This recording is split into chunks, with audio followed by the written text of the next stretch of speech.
그래서 이렇게 미리 중간에 발견할 수 있다는 거죠.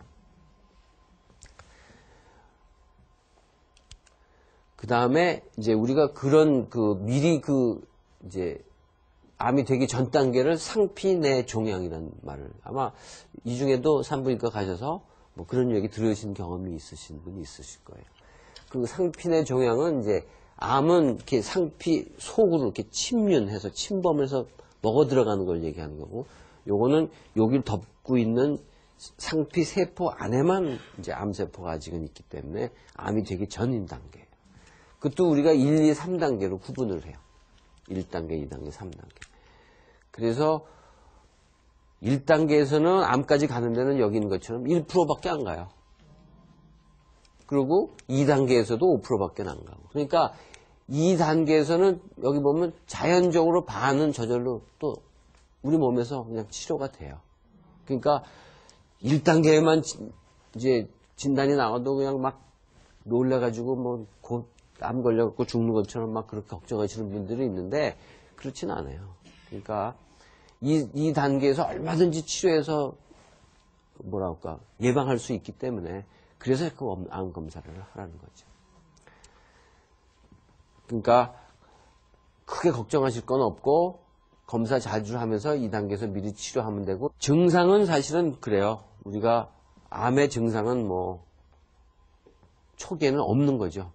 그건 다들 들어서 아시죠, 그죠? 우리가 모르는 거죠. 그러니까 미리미리 진찰을 받고 검사하라는 게 이제 그런 건데, 증상이 없어요. 그런데 다행히 그래도 이 자궁경부암은 비교적 증상이 있는 게, 이게 뭐 외부로 노출은 돼 있지 않지만 이렇게 성생활을 할 때 아무래도 여기가 닿거든요. 건드려지니까 출혈을 해요. 그래서 특히 이 성교 후에 출혈을 하는 경우에는 반드시 이제 가서 검사를 받으셔야 돼요. 물론 그렇다고 다 암은 아니에요, 절대로. 그냥도 출혈이 있을 수 있어요. 거기가 유난히 좀 약한 분들이 있어요. 그래서 우리가 암 검사할 때 조금만 건드려도 출혈하는 분들도 있고, 그러니까 아무래도 성생활 할 때 이제 출혈이 있을 수도 있고 그런 거지만, 어쨌든 그렇다고 그걸 그냥 무시하면 안 되죠. 꼭 가서 검사를 하셔야 되고.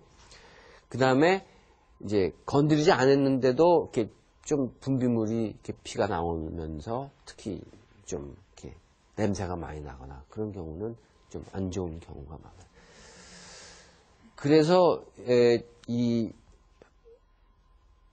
혼자 사시는 분들, 그러니까 쉽게 해서 이제 과부죠. 혼자 사시는 분들이 자궁암이 걸려도 사실은 좀 늦게 발견이 되는 이유도 거기에 있어요. 그런 걸 안 하면 모르잖아요. 피도 잘 안 나오니까. 또 아까 하나 말씀드릴 때 빠뜨렸는데, 성생활하고 밀접한 관계가 있기 때문에 수녀님이라든지 그렇게 평생 처녀로 사신 분들은 안 걸려요, 자궁암. 근데 아까도 말씀드렸지만 그런 분들은 또 난소나 내막암 그쪽이 잘 생기는 그런 좀 나쁜 점이 있어요. 아기를 안 낳고 그러니까.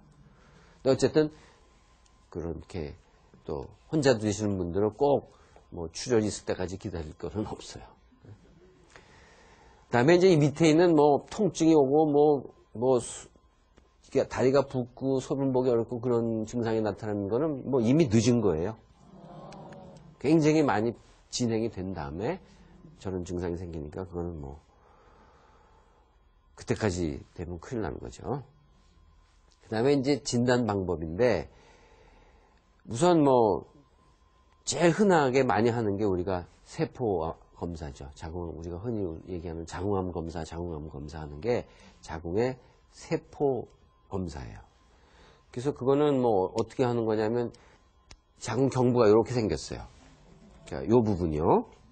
이제 우리가 기계를 넣어서 보면 이렇게 동그랗게 보여요. 이렇게 이제 세포를 따가지고요. 어떻게 따느냐면 이렇게 브러쉬 같이 생긴 걸로 살짝 건드려서, 요새는 옛날에 이렇게 슬라이드에다 발라서 염색을 해서 봤는데, 요새는 이제 또 액상 세포 검사라고 그래갖고 이렇게 그냥 통에다 담아서 보내면 기계로 이렇게 하는 게 훨씬 더 정확해요. 근데 조금 비싸서 그렇지 정확은 합니다. 요새 그런 걸로 이렇게 해서 하기 때문에 하나도 아프지도 않고, 뭐 그냥 살짝 하는 거고, 시간도 뭐 1분도 채 안 걸리죠. 기계 놓고. 그래서 뭐 안검사 이제 처음 하는 사람들은 막 긴장해갖고 오잖아요. 그래서 다 했다 그러면 뭐 벌써 다 했냐고. 하나도 안 아픈 거니까 전혀 그 뭐 두려움 갖고 그러고 뭐 저거 하실 필요는 없어요. 뭐 해보셨으니까 아실 거예요. 다 해보셨죠, 그래도. 네. 그다음에 이제 이제 세포 검사가 아까도 말씀드렸지만 100% 정확한 건 아니에요. 그게 이제 원인은 뭐 이렇게 세포를 채취할 때 잘못하는 경우도 있고, 또 우리가 염색을 해서 이제 판독을 할 때 놓치는 수도 있고. 그러니까 그걸 보는 이제 처음에는 그걸 보통 이제 우리 그 병리하는 그 테크니션들이 봅니다. 기사가 쭉 훑어서 이상이 있으면 이제 의사가 다시 한번 보고 그런 건데, 그걸 놓칠 수가 있어요. 그래서 놓치는 거 하나 있고, 또 채취할 때 잘못해서 하는 수도 있고. 근데 이게 그래서 이제 그 위음성, 인병이 있는데 놓치는 경우가 뭐 한 5%에서 10% 사이 돼요. 그건 이제 기관에 따라서 조금씩 차이가 있어요. 물론 그 이상 되면 그건 아주 나쁜 거죠. 예, 그래서 외국 같은 경우에는 그 세포 검사를 판독하는 사람이 하루에 몇 장 이상을 못 보게 해요. 그럴 거 아니겠어요? 많이 보다 보면 사람도 기계가 아닌데 뭐. 그래서 요새는 또 기계가 보는 걸 개발하는 기계도 있어요. 기계로 이제 정도 관리를 하기도 하고 그러는데, 어쨌든 그런 놓치는 것들을 잡아내기 위해서 아까 얘기한 것처럼 이런 바이러스 검사를 추가로 같이 하기도 하고 그래요.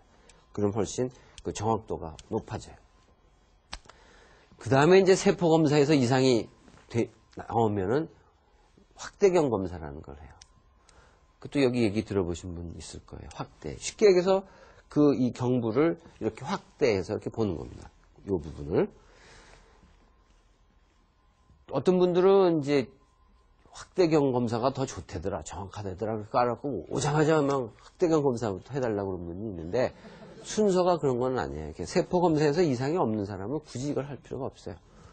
세포 검사 이상이 있게 되면 이 확대경 검사를 해갖고, 여기 보면 이렇게 약간 하얘지는 부분 있잖아요?